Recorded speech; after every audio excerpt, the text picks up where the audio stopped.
تو آج بھی وہ باعث شرف و سعادت سمجھتے ہیں لوگ کہ ہمارا داخلہ علی گڑھ مسلم یونیورسٹی میں ہو جائے، اور داخلہ ہوتا ہے۔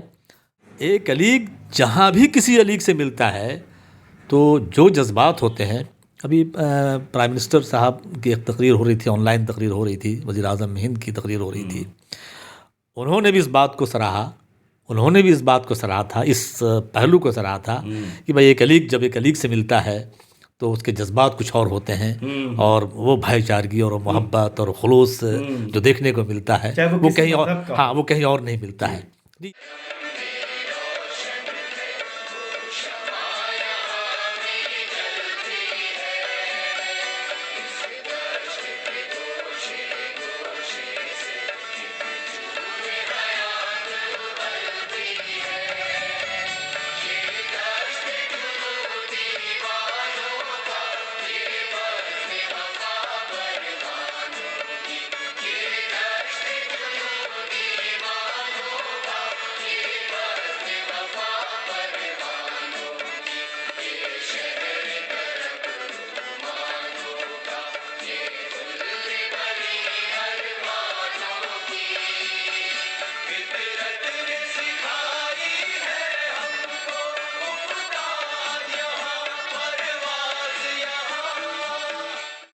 آپ دیکھ رہے ہیں بہار آج کل، اور میں ہوں Imran Ali. Face to face with Imran Ali میں ہر بار آپ کی ملاقات کراتا ہوں ایک جانی مانی شخصیت سے۔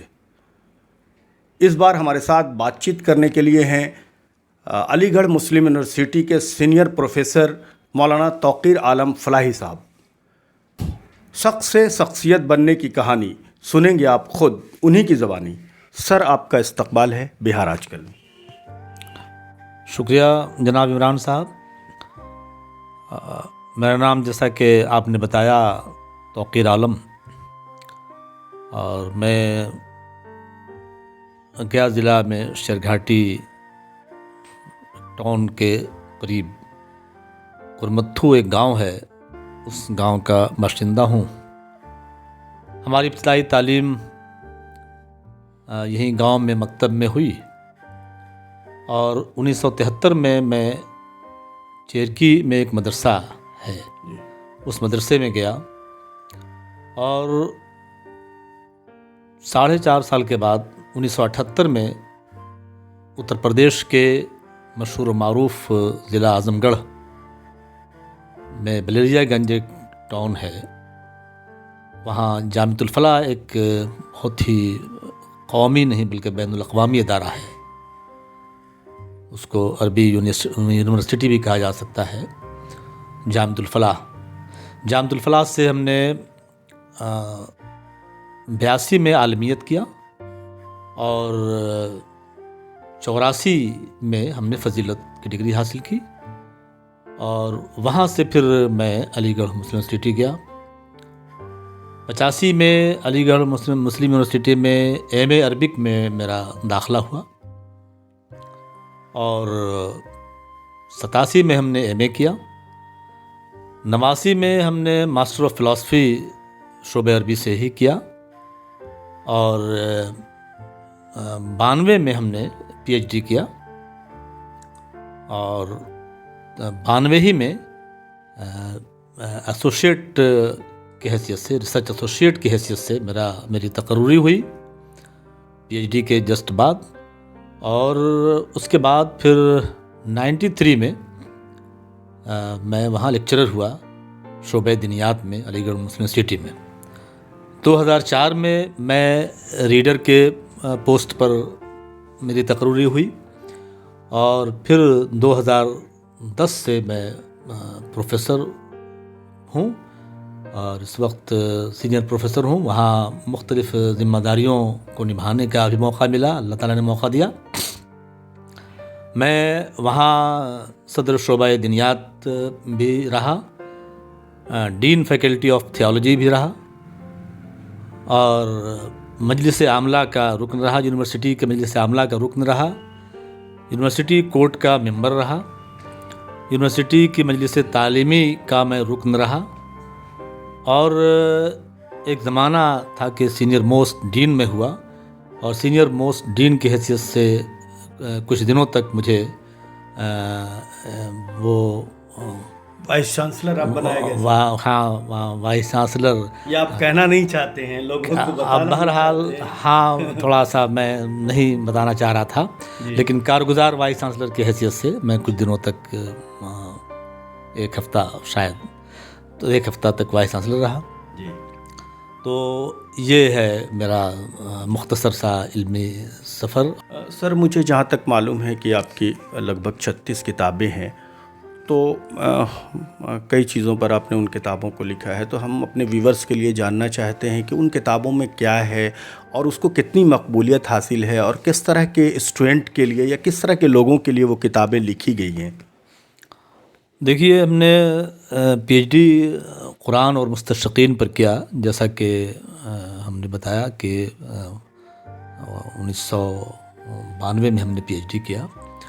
میری پی ایچ ڈی کا موضوع تھا قرآن اور مستشقین، یعنی یورپین اسکالرس نے قرآن پر جو کچھ لکھا ہے، جو کچھ کہا ہے، اس کا ہم نے کریٹیکل اسٹڈی کیا ہے.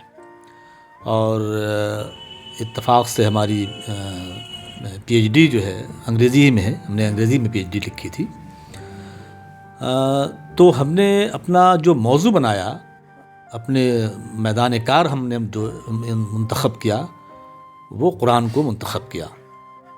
تو میری تقریباً 17 یا 18 کتابیں قرآن کے موضوع پر ہیں، اور اس میں سے بھی میری تقریباً 13 کتابیں انگریزی میں ہیں، اور بعض کتابیں اردو میں ہیں اور بعض ہندی میں بھی ہیں. یہ چونکہ سر سید کی یونیورسٹی نے ہمیں بہت کچھ دیا، علی گڑھ مسلم یونیورسٹی مادر علمی ہماری ہے، اور اس مادر علمی نے بہت کچھ دیا. بانیہ یونیورسٹی سر سید پہ بھی ہم نے شروع میں کچھ لکھنے کو اپنا ایک اخلاقی ذمہ داری سمجھا کہ کچھ لکھا جائے. ایک کتاب لکھا، سب سے پہلی کتاب سر سید کا اصلاحی مشن، لیکن پھر اسی پر قناعت نہیں کیا. سر سید کا دینی شعور بھی لکھا ہم نے، افکار سر سید کی عصری معنویت بھی لکھی، اور ایک کتاب اور سر سید پہ لکھی. تو گویا 4 کتابیں میرے سر سید پر بھی ہیں. چونکہ میں 2016 میں یو ایس اے گیا تھا، وہ اٹلانٹا میں مرسر یونیورسٹی میں وزٹنگ پروفیسر کی حیثیت سے 1 مہینے کے لیے. تو وہاں ہمیں جو یونیورسٹی میں لیکچرز دینے پڑے وہ تقریباً 11 لیکچرز تھے، اور جو وہاں اس میں چرچز میں اور سیناگوگس میں جو لیکچر دینے پڑے یہودیوں اور عیسائیوں کے جو عبادت گاہوں میں، وہ لیکچرز بھی الگ ہیں. جو دونوں ان کی عبادت گاہوں میں دیا آپ نے؟ جی، عیسائی اور یہودیوں کی؟ جی.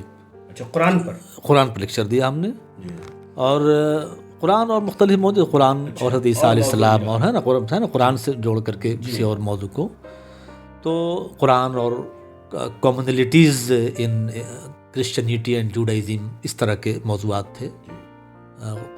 Concept of peace in the Quran, terrorism and the Quran, اس طرح کے موضوعات پر لیکچر دیے ہم نے. تو جو ہم نے یونیورسٹیز میں لیکچر دیے، جو وہ کتابی شکل میں جیسے یونیورسل میسج آف دا قرآن کے نام سے وہ کتاب آ گئی ہے، اور جو ہم نے ان کی عبادت گاہوں میں، جو سیناگوگس میں یا چرچز میں جو لیکچر دیے، وہ کال آف دا سبلائم قرآن کے نام سے وہ کتاب آ گئی ہے.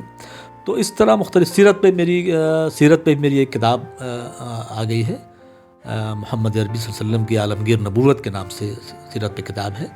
تو اس طرح مختلف موضوعات، لیکن میرا اسپیشلائزیشن جو ہے قرآن ہے، اور قرآن سے لگ کر کے لکھنا بولنا.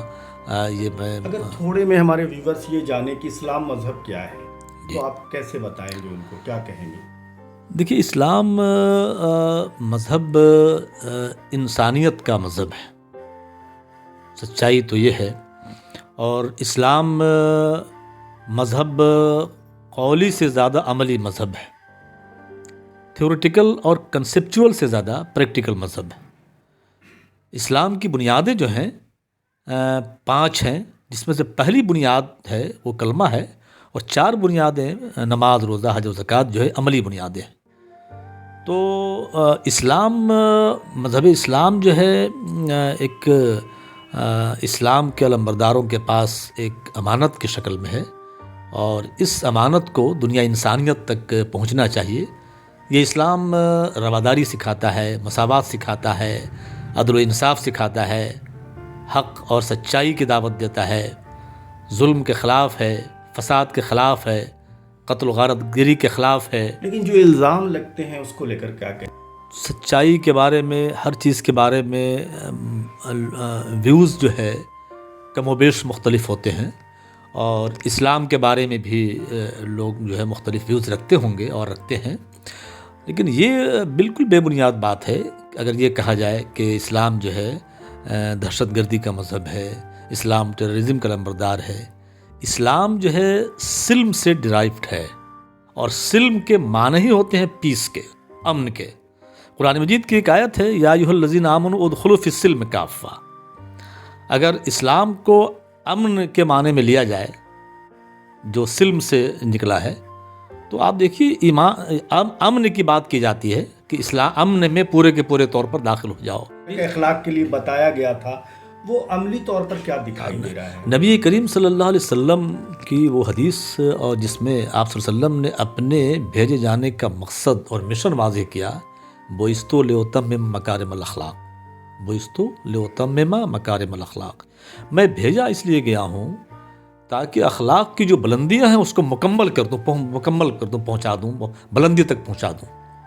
اب دیکھیے اخلاق کی بات تو یہ ہے کہ قرآن مجید کی یہ آیت بھی بہت واضح ہے، اِنَّ أَكْرَمَكُمْ عِندَ اللہِ أَتْقَاكُمْ، تم میں بہترین آدمی وہ ہے جو اللہ سے زیادہ ڈرنے والا ہو۔ اللہ سے زیادہ ڈرنے والا جو ہوگا اس کا اخلاق بھی بہت اچھا ہوگا۔ تو اخلاق کی بابت تو یہاں تک بات آئی، اور سنیے صاحب، جو اخلاق کے سلسلے میں فرمایا کہ تم میں بہترین آدمی وہ ہے، خیرکم من ینفع الناس، تم میں بہترین آدمی وہ ہے جو لوگوں کو فائدہ پہنچائے۔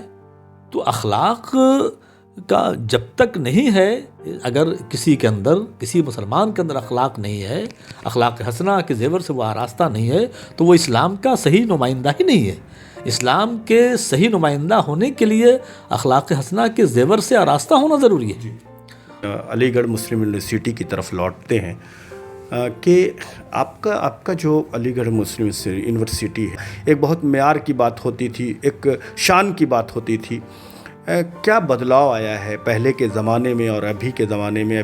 ابھی کے جو حالات ہیں وہاں کے تعلیمی لحاظ سے بھی مسلم علی گڑھ یونیورسٹی آگے بڑھا ہے، پیچھے ہوا ہے؟ آپ کو ابھی کیا لگتا ہے، کس حال میں ہے؟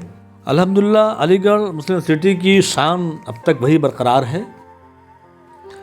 وہاں جو بچے زیر تعلیم ہوتے ہیں اور جو زیر تعلیم نہیں ہیں، وہ خواہش کرتے ہیں سب سے پہلے وہ علی گڑھ مسلم یونیورسٹی میں بھی فارم بھرتے ہیں، جامعہ ملیہ میں بھی فارم بھرتے ہیں، JNU میں بھی فارم بھرتے ہیں، دوسری یونیورسٹیز میں بھی فارم بھرتے ہیں، لیکن ان کے ذہن و دماغ پر ایک سوار ہے، اور یہ بالکل سچائی ہے کہ علی گڑھ مسلم یونیورسٹی جو ہے تعلیم اور تربیت دونوں کا مخزن ہے، دونوں کا مرکز ہے۔ تو آج بھی وہ باعث شرف و سعادت سمجھتے ہیں لوگ کہ ہمارا داخلہ علی گڑھ مسلم یونیورسٹی میں ہو جائے، اور داخلہ ہوتا ہے۔ اس تعلق سے میں ایک بات اور کہنا چاہتا ہوں کہ اس وقت عمرا اور زمینداروں کے بچے پڑھتے تھے، اس وقت غریب سے غریب بچہ وہاں تعلیم حاصل کر سکتا ہے، اور میں سمجھتا ہوں کہ پورے ہندوستان میں نہیں بلکہ پوری دنیا کی یہ واحد یونیورسٹی ہے جو غریب سے غریب آدمی وہاں تعلیم حاصل کر سکتا ہے۔ رکشہ پولرز کے بچے وہاں تعلیم حاصل کرتے ہیں۔ لیکن سر کبھی کبھی یہ الزام لگتا ہے کہ وہاں پیروی چلتی ہے، جو وہاں جن کی پہنچ ہے وہاں وہ لوگ اپنے لوگوں کو اس میں وہاں تک پہنچا دیتے ہیں، اس طرح کے الزام لگتے ہیں، لوگوں میں ایسی باتیں سنی جاتی ہیں، کیا کہیں گے آپ؟ دیکھیے سچائی کیا ہے؟ اصل یہ ہے کہ یہ بالکل بے بنیاد بات ہے، اور یہ اس بے بنیاد بات کی دو وجوہ ہیں۔ جی، ایک وجہ تو یہ ہے کہ جو لوگ علی گڑھ مسلم یونیورسٹی کو نہیں جانتے وہ اس طرح کی باتیں کہتے ہیں، اور بعض لوگ جو ضرورت سے زیادہ علی گڑھ مسلم یونیورسٹی کے خیر خواہ ہیں وہ اس طرح کی باتیں کہتے ہیں۔ تو یہ یا تو ضرورت سے زیادہ خیر خواہ ہونے والے حضرات اس طرح کی باتیں کرتے ہیں، جھوٹ پرچار کر دیتے ہیں کہ میرا پیروی سے ہو گیا۔ جی، تو ایسی بالکل بات نہیں ہوتا ہے، وہ چڑ کے بولتے ہیں۔ جی جی بالکل، میں آپ کو بتاؤں ٹرانسپیرنسی کی انتہا یہ ہے، شفافیت کی انتہا یہ ہے وائس چانسلر کو بھی جو اختیارات ہیں، جی جو نامینیشن کے اختیارات ہیں، نامینیشن میں بھی اتنی ٹرانسپیرنسی ہے کہ جو کیٹیگریز والے کا نامینیشن ہوتا ہے اور اس میں بھی جو کوالیفیکیشن کے لحاظ سے، جو میرٹ کے لحاظ سے جو لوگ ہوتے ہیں ان کا نامینیشن وائس چانسلر کرتے ہیں، یہاں تک کہ ٹرانسپیرنسی۔ لیکن سر میڈیا میں یہ باتیں بھی اکثر آتی ہیں کہ وہاں اب پڑھائی سے زیادہ سیاست ہوتا ہے، نعرے بازی، دھرنا، پردرشن، اور وہاں کے اسٹوڈنٹ جو ہیں پڑھائی پہ کم لگے ہیں اور پولیٹکس زیادہ کر رہے ہیں، اس طرح کی باتیں میڈیا میں آتی ہیں، تو اس کو لے کر کیا کہیں گے؟ دیکھیے ایسا ہے کہ سیاست سے اپنے آپ کو الگ نہیں کیا جا سکتا، جی اور یہ دھرنا اور نعرے بازی اگر اور احتجاج جی اگر حدود میں ہو، جی حدود میں ہوں، لمیٹیشنس میں ہوں، تو یہ تو اسٹوڈنٹس کا، سمویدھان نے اس کا حق بھی یہ دیا ہے۔ اسٹوڈنٹس کا حق ہے، اور یہ دستور نے بھی حق دیا ہے اس کا، جی حد سے زیادہ نہیں ہونا چاہیے۔ جی تو یہ اس طرح کی کوئی بات کرنا کہ جو ہے سیاست میں سے وابستگی ہو جاتی ہے اے ایم یو کی، اس میں اگر سیاست سے وابستگی نہیں ہو تو اس ملک کے اندر جو یعنی میں سمجھتا ہوں کہ سینکڑوں سیاستداں جو گزر بھی چکے ہیں اور جو ابھی موجود ہیں، کئی گورنرس ہیں اس وقت ہیں۔ دنیا میں کئی بڑے الیگ ہیں جو بڑے نامور لوگ ہیں، بڑی شخصیت ہیں، آتے جاتے رہتے ہیں، تو کیسا فیل کرتے ہیں وہ جب بہت شہرت حاصل کرنے کے بعد بھی جب علی گڑھ پہنچتے ہیں تو اپنی یادوں کو کس طرح ساجھا کرتے ہیں وہ؟ صاحب میں آپ کو بتاؤں بہت ہی صفائی کے ساتھ کہ جو لوگ بڑی شہرت کے حامل ہو گئے اور وہ حضرات جب وہاں جاتے ہیں تو اپنے آپ کو وہی تصور جو ہے کہ ہم جونیئر اور سینئر، بس زیادہ یہ جو تصور ہے کہ بھئی وہ فلاں جونیئر ہے ہمارا اور ہم سینئر ہے، وہ ہمارا چھوٹا بھائی ہے۔ جونیئر کا مطلب یہ نہیں کہ ہم اس پر ظلم کریں گے، ہمارا چھوٹا بھائی ہے اور ہم بڑے بھائی ہیں۔ ایک علیگ جہاں بھی کسی علیگ سے ملتا ہے تو جو جذبات ہوتے ہیں، ابھی پرائم منسٹر صاحب کی ایک تقریر ہو رہی تھی، آن لائن تقریر ہو رہی تھی، وزیر اعظم ہند کی تقریر ہو رہی تھی، انہوں نے بھی اس بات کو سراہا، انہوں نے بھی اس بات کو سراہا تھا، اس پہلو کو سراہا تھا کہ بھائی ایک علیگ جب ایک علیگ سے ملتا ہے تو اس کے جذبات کچھ اور ہوتے ہیں، اور وہ بھائی چارگی اور محبت اور خلوص جو دیکھنے کو ملتا ہے وہ کہیں اور، ہاں وہ کہیں اور نہیں ملتا ہے۔ جی یہ ہمارے پرائم منسٹر صاحب نے بھی اس بات کو کہا تھا، سراہا تھا اور بڑی تعریف کی تھی۔ سر ایک سوال اور کہ جو دہلی یونیورسٹی ہے یا جے این یو ہے یا جامعہ ہے اور آپ کا یونیورسٹی علی گڑھ مسلم یونیورسٹی ہے، تو کچھ بچے ایسے ہیں شیرگھاٹی گیا یا اس اطراف کے جو وہاں پہنچنا چاہتے ہیں، اس کا انٹرنس پاس کرنا چاہتے ہیں لیکن کسی وجہ سے وہ نہیں پہنچتے، ان کے لیے کیا مشورہ دیں گے، ان کے پیرنٹس کے لیے، کہ وہ بچپن سے کس طرح کی تیاری کرائیں اور کس طرح سے ان پر نظر رکھیں کہ وہ وہاں پہنچنا ان کے لیے آسان ہو؟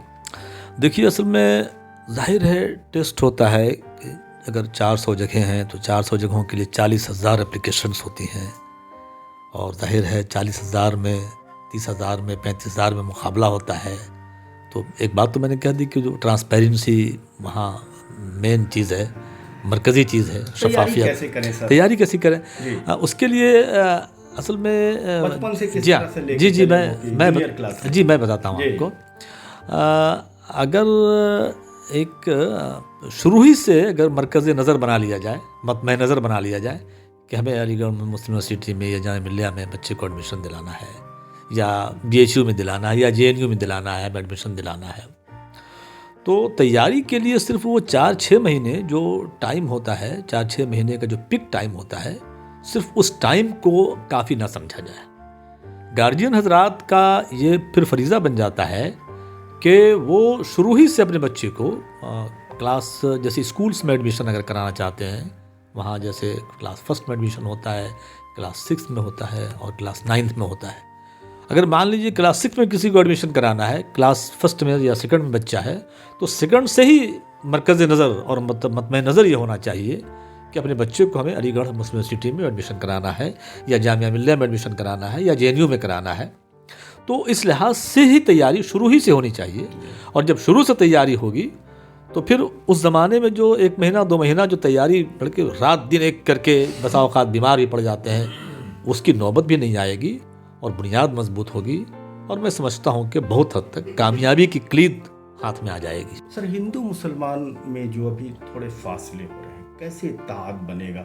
دین کی روشنی میں کیا ہے کہ کیسے اتحاد بڑھنا چاہیے؟ بہت اچھا سوال آپ نے پوچھا، بہت اچھا سوال یہ ہے۔ یقیناً اس میں کوئی شبہ نہیں ہے کہ یہ گیپ جو ہوا ہے اور ایک پارٹیشن کی شکل ہو گئی ہے، ایک گروہ بندی کی شکل ہو گئی ہے۔ ہندو مسلمان بھائی کی طرح رہتے تھے، ہاں، رہتے ہیں آج اور بھی۔ ہونا چاہیے۔ طریقہ کیا اپنایا جانا ہے چاہیے؟ دیکھیے وہ حدیث پاک جو اللہ کے نے فرمایا کہ الخلق عیال اللہ، مخلوق اللہ کے خاندان کے لوگ ہیں۔ یعنی یہ اس میں یہ نہیں کہا جا رہا ہے کہ مسلمان صرف اللہ کے خاندان کے لوگ ہیں، پورے مخلوق اللہ کے خاندان کے لوگ ہیں، خاص طور سے انسانوں کے بارے میں کہ اللہ کے خاندان کے لوگ ہیں۔ قرآن مجید کی آیت کے ایک ہی ماں باپ سے سب کو پیدا کیا، یعنی اسلام ہی وہ واحد مذہب ہے کہ جو سارے انسانوں کو ایک ماں باپ کی اولاد قرار دے کر کے مجبور کرتا ہے یا مہمیز کرتا ہے کہ وہ جس طرح سے ایک ماں باپ کے بچوں کے ساتھ سلوک و برتاؤ ہوتا ہے اس طرح سلوک و برتاؤ ہونا چاہیے۔ تو لیکن یہ بات مسلمانوں کی طرف سے بھی کیسی کوشش کمی ہے، ہندو مسلمان بڑی اتحاد کمی، کو لے کر؟ جی یہ بڑی کمی ہوئی ہے۔ ایک تو یہ کمی ہے، اس بات کی کمی ہے کہ آج مسلمانوں نے اپنے آپ کو اسلام کے مطابق، اسلام کی آئیڈیالوجی کے مطابق ڈھالا نہیں ہے، اس اخلاق کو پیدا نہیں کیا اور اس اخلاق کا مظاہرہ نہیں کیا کہ جو اخلاق اسلام پیدا کرنا چاہتا ہے۔ یہ بنیادی وجہ ہے۔ ایک اور بڑی وجہ ہے کہ دیکھیے یہ گیپ جو ہوا ہے، گیپ ہم نے ان کا ایک بہت بڑا حق مارا ہے، برادران وطن کا ایک بڑا حق مارا ہے۔ ہم اگر سمجھتے ہیں کہ اسلام اللہ کا دین ہے، اللہ اگر سب کا ہے تو اللہ کا دین بھی سب کا ہوگا، تو اللہ کا دین ایک امانت ہے آپ کے پاس۔ اس امانت کو ہم جو ہے بہت اچھی طرح سے حکمت عملی کے ساتھ اخلاق کا مظاہرہ کرتے ہوئے اس امانت کو ہم نے ان لوگوں تک پہنچایا نہیں جو ان کا حق ہے۔ اور جو سب سے بڑا حق ہے کہ خدا بندوں کو خدا سے ملا دینے کا ذریعہ ہے۔ مذہب، کوئی بھی مذہب جو ہوتا ہے بندوں کو خدا سے ملاتا ہے، اور میں سمجھتا ہوں کہ ہمارا مذہب بڑے پیمانے پر یہ کام کرتا ہے۔ ہم اگر جانتے ہیں کہ یہ اسلام اللہ کا مذہب ہے تو ہم نے یہ کوشش کیوں نہیں کی کہ ہم ان کو دعوت دے کر کے، ان کو اپنے دسترخوان کی زینت بنا کر کے، ان کو بلا کر کے، ان کے ہاں جا کر کے، ان کے ہاں شریک ہو کر کے انٹریکشن، ہمارا بہت گہرا انٹریکشن ہو۔ اور یہ امانت ان لوگوں کے لیے ہے جو اسلام کو نہیں جانتے ہیں۔ تو ہم نے یہ جو بتایا نہیں، اب ایک طرف اپنے اخلاق کا مظاہرہ نہیں کیا اور دوسری طرف ان کے ایک بڑے حق کو چھپایا۔ عمل میں بھی نہیں، بہت سارے لوگوں نے لایا اسلام کو تو لوگ جی، سمجھا نہیں کہ اسلام کیا ہے۔ وہ وجہ ہے، اخلاق کا مظاہرہ نہیں کیا، اسلام کی امانت کو ہم نے پہنچایا نہیں، اور اخلاقی طور پر اپنے آپ کو ہم نے اپنے آپ کو دیوالیہ بنا لیا ہے، ڈیلیپیڈیٹڈ کنڈیشن ہماری ہے۔